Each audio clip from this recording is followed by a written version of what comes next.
Hey, YouTubers. So, just out of curiosity, have you guys watched any? Happy Sunday, by the way. Like, share, and subscribe to my YouTube channel. I've been watching, all those like AI generated videos. They've got ones of like, a cabin in the woods with a fire, blazing, and you're sitting by a campfire, or you're in like a pod in space, and they try and make it sound like you're on side of a giant spaceship or something. I mean, it's just kind of goofy, right? So I just randomly went on the internet and just typed in a search. It's like AI generated video.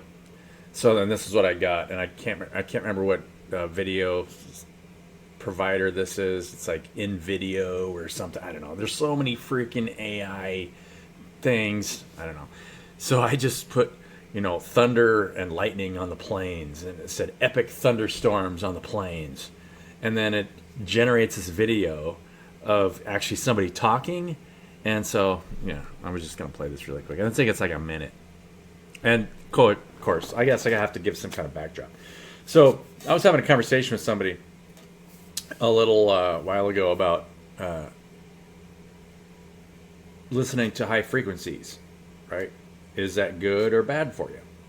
Because there's a lot of stuff on YouTube, right? I mean, here we are on YouTube, and you can listen to like, they got 936 hertz or 500 and some odd hertz. What does that do to you? Is it good for you?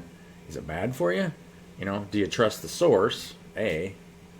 Now, I would recommend, before I get into all that stuff, let's watch this video really quick and just.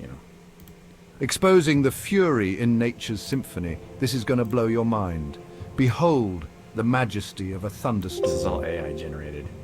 Dark clouds gather on the horizon, their ominous presence a stark contrast to the serene plain below. Wow. As the sky churns, flashes of lightning pierce through the darkness, illuminating the world in brief, electrifying moments. This is all just Thunder one rumbles, script that a I deep, put on visceral sound that echoes through the vast expanse, shaking the ground beneath.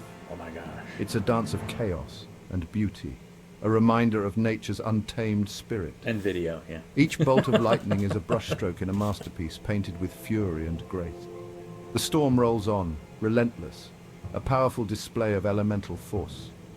As the rain begins to fall, the landscape transforms, refreshed and That doesn't look renewed by like nature's thunder touch. clouds over the plain. This is more than just a storm, it's an awe-inspiring That looks spectacle. like something that you would A see after testament taking to too the many drugs. incredible power that shapes our world. Witness the fury and feel Or the even wonder. a symbol in the sky coming out of the clouds. Huh. Interesting. I don't know. What do you guys think? Do you think about anything? Let me get rid of this filter here. Yes, we're going to do that. Okay, so I don't know. What do you guys think? I thought that I don't see how I would use that for anything. So I'm curious. I mean, obviously somebody's using AI to create. It seems like half of the videos on YouTube.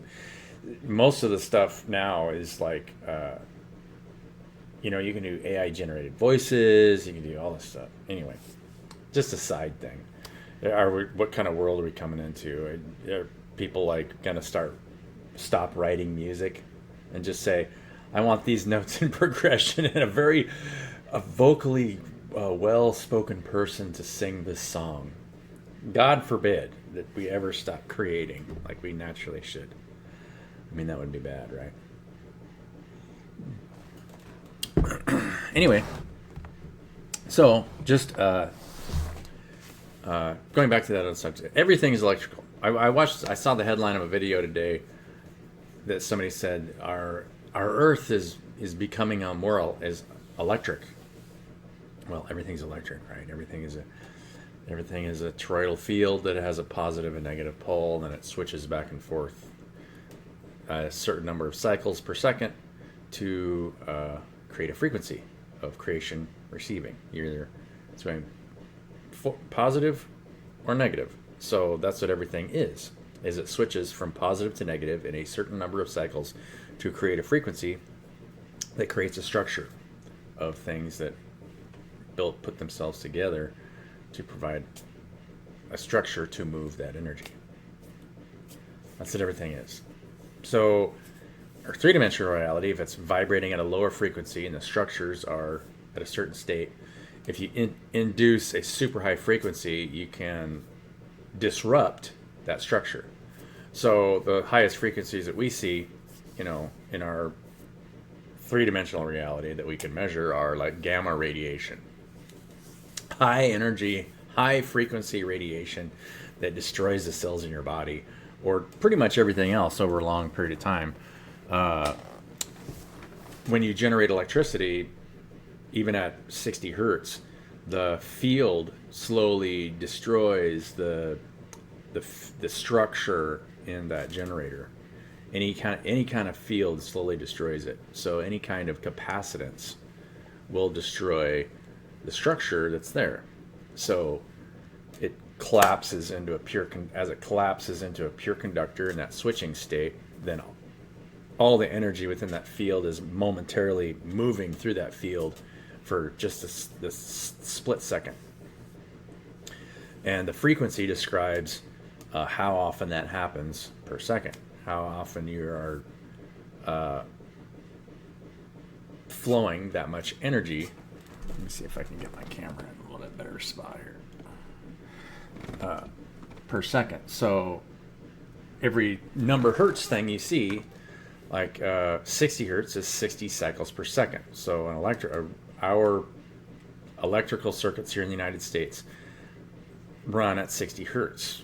So they flop back and forth between positive and negative 60 times per second. So if you're listening to music that's supposed to emulate, let's say, 938 hertz, that is a frequency, a sine wave, that is oscillating at 936 or 938 cycles per second.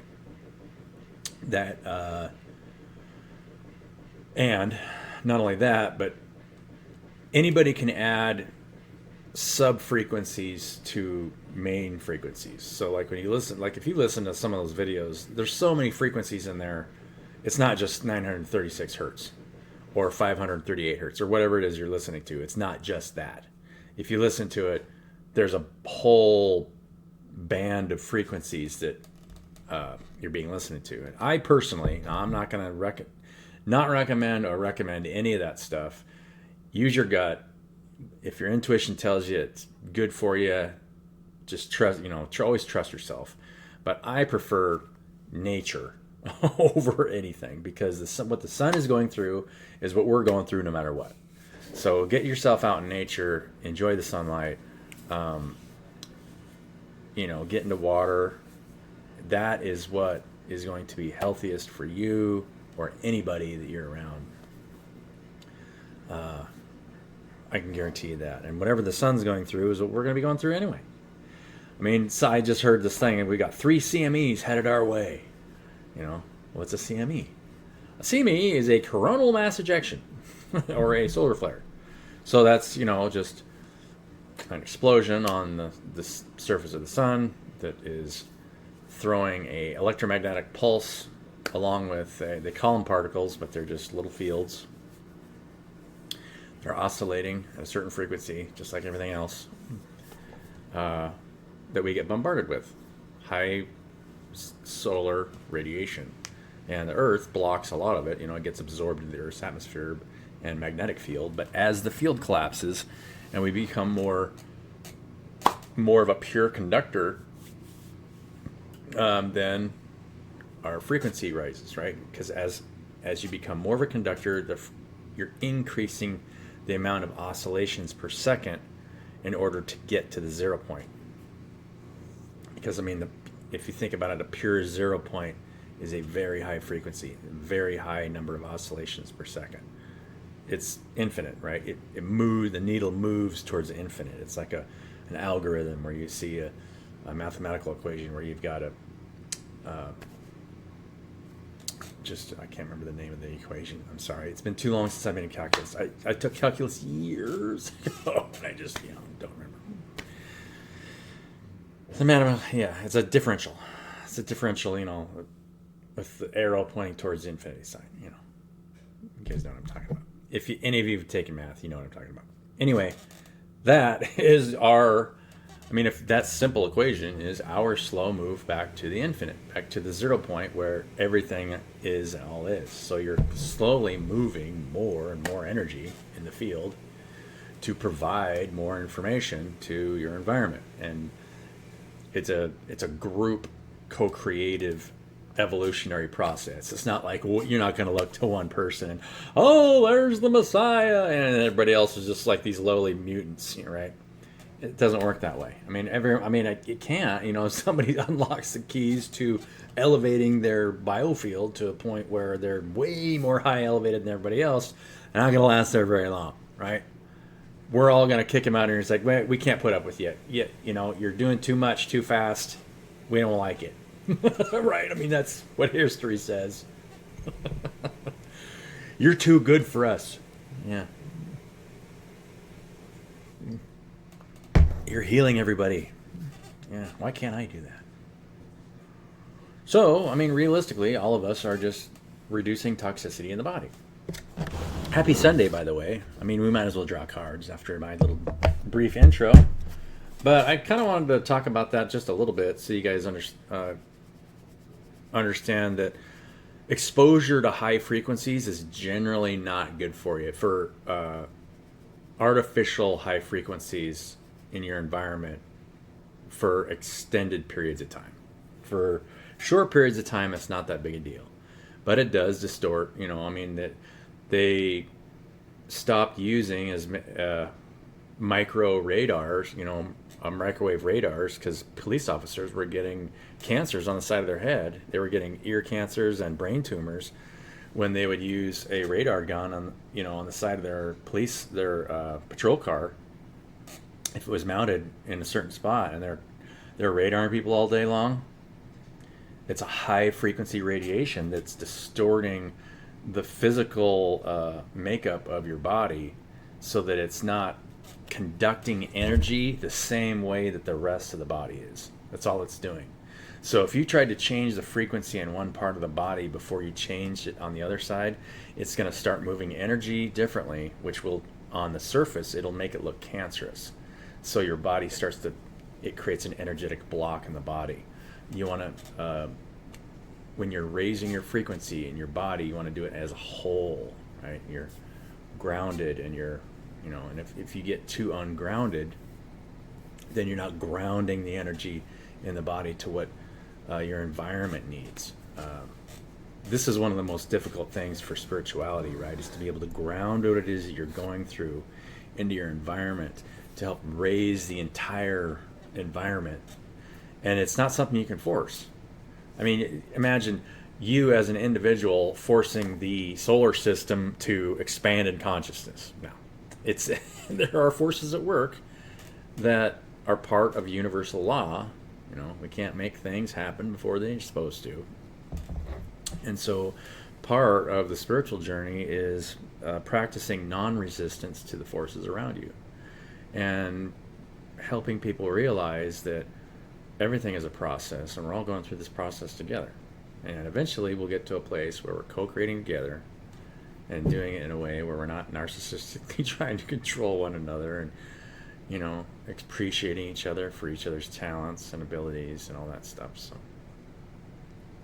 healing each other of all pain and anguish. Yeah.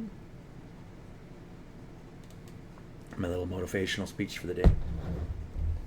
Love you guys, by the way. Oh, interestingly, that video was 1 minute and 11 seconds long. Huh. Cool. All right. What do the cards have to say? What does the field of intelligence surrounding me say? What images will they create that we can... Wheel of Fortune. Wow. That's a good one. Wheel turns. So this is a cyclic thing, right? This is probably one of the most cyclic cards in the deck. I like how everything's reading a book in this thing. It's like everybody's learning at different stages. I think that's maybe what it's telling us, right? The Sphinx, I don't know what that is. Looks like a pterodactyl. And then there's an angel. There's a sphinx up top holding a sword. And then you've got a serpent. And this like cat-like looking being, that's kind of curled underneath the Wheel of Fortune. And everything else is in the clouds learning.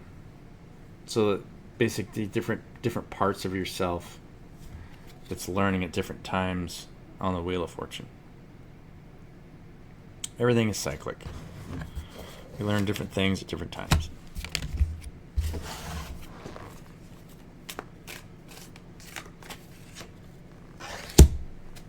Seven of Wands. We're training for personal best. Keeping destructive energies at bay and guarding that natural place that we have, our place of rest.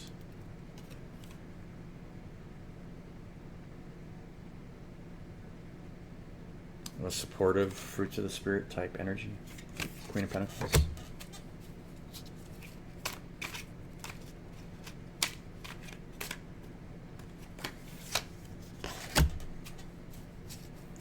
I get the Page of Wands a lot lately. I haven't been watching too many other YouTube reader channels, but I mean, this card has been coming up a lot in my readings. And actually, all these cards are pretty much the same cards that keep coming up, right? We've got like training for our personal best, right? We're keeping all the other competing elements of will at bay, right? I mean, that's what that card is saying. Our will is being challenged against the competing wills around us. I could tell you stories about that, but I don't want to point the finger at anybody because, I don't want to, say I don't want to compete my will against somebody else's will. Because what I want to do is incorporate what I want to do with things that other people want to do in a healthy way. But you can't do that until we come to a common goal, right? I mean, you really have to have a common goal. And so there's always endings, right?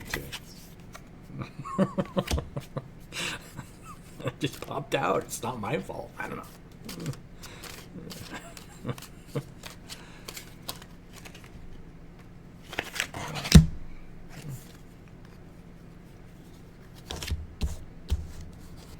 But we do have a willingness to lead with some justice-like activity happening in the background and maybe some potential planning with some potential partners. Yeah. 3 of Wands. Or we've got a lot of options in front of us and we're thinking about which direction to go.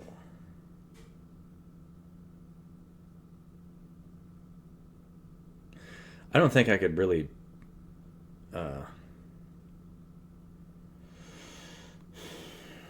talk about it any more than that. I mean, I have ideas. Here's the problem, right? When it comes to entrepreneurship, in a way, when things get conflicted, if people see you, let's say I wanted to build something and I had a really good idea and I knew it was going to be very profitable. It was something that the community really needed.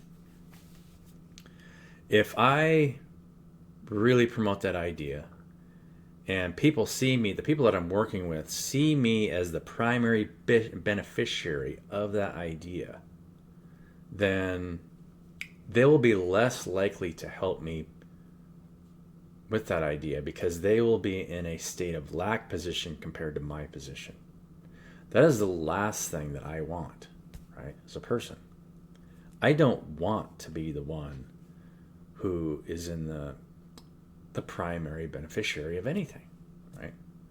So the most difficult thing is to communicate the fact that you want to build a community that is co-creative, that's equally supporting for each other, where we all embrace each other's ideas and try to incorporate each other's ideas in a way where all of us benefit in the same way. Where you don't have to, I don't need the camera on me.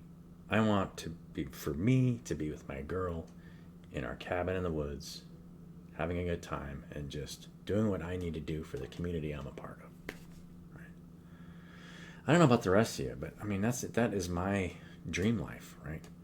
I mean, to be able to heal the conflicts within the body, create with it, the people around you, make sure that nobody's conflicted, doesn't feel like they need to lift themselves up or take a back seat to position to anybody else, because you don't want to disempower anybody, but at the same time you don't want to place the needs of one person over the needs of another, right?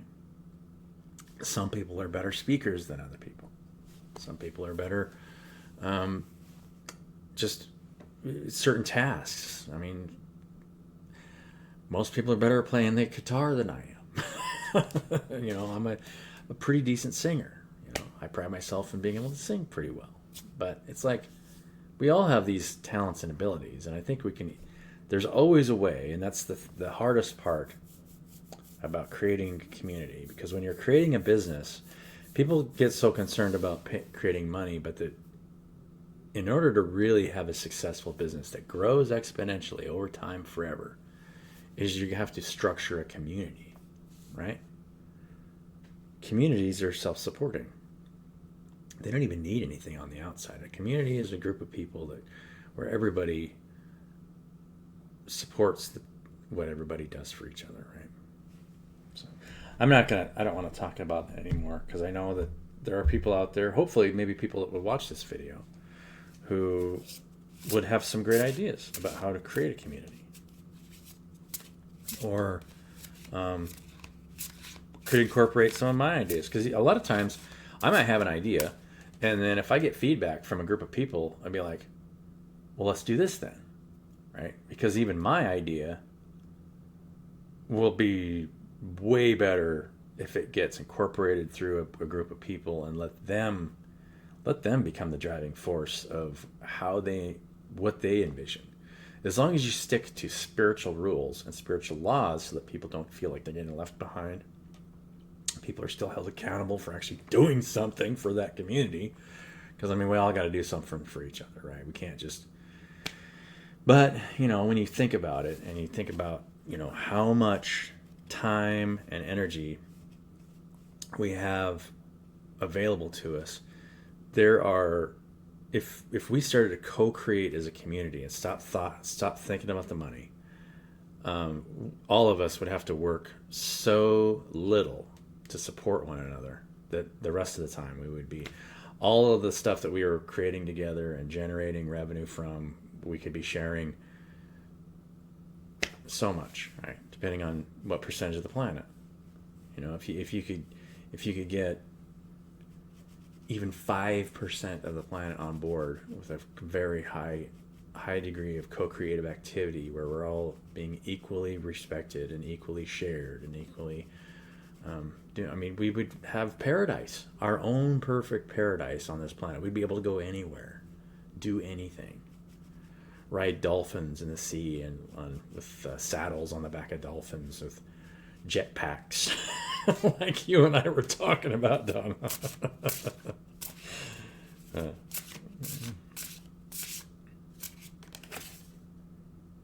Shadow self. Looks like maybe we're doing a little bit of shadow work. Some energetic clearing. Let's get another one.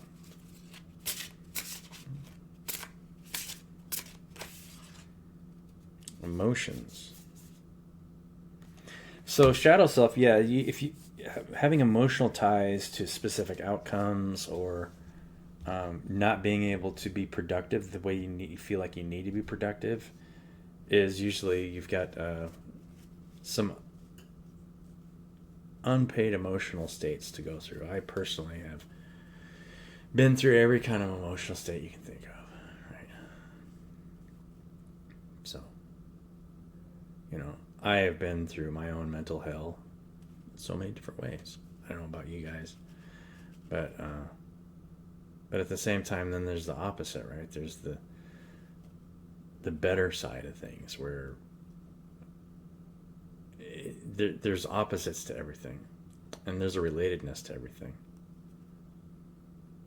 And the key is not holding yourself into the past, and just focusing on the present and what you can do for yourself. Let's get one more. Believe. Believe that everything will be okay.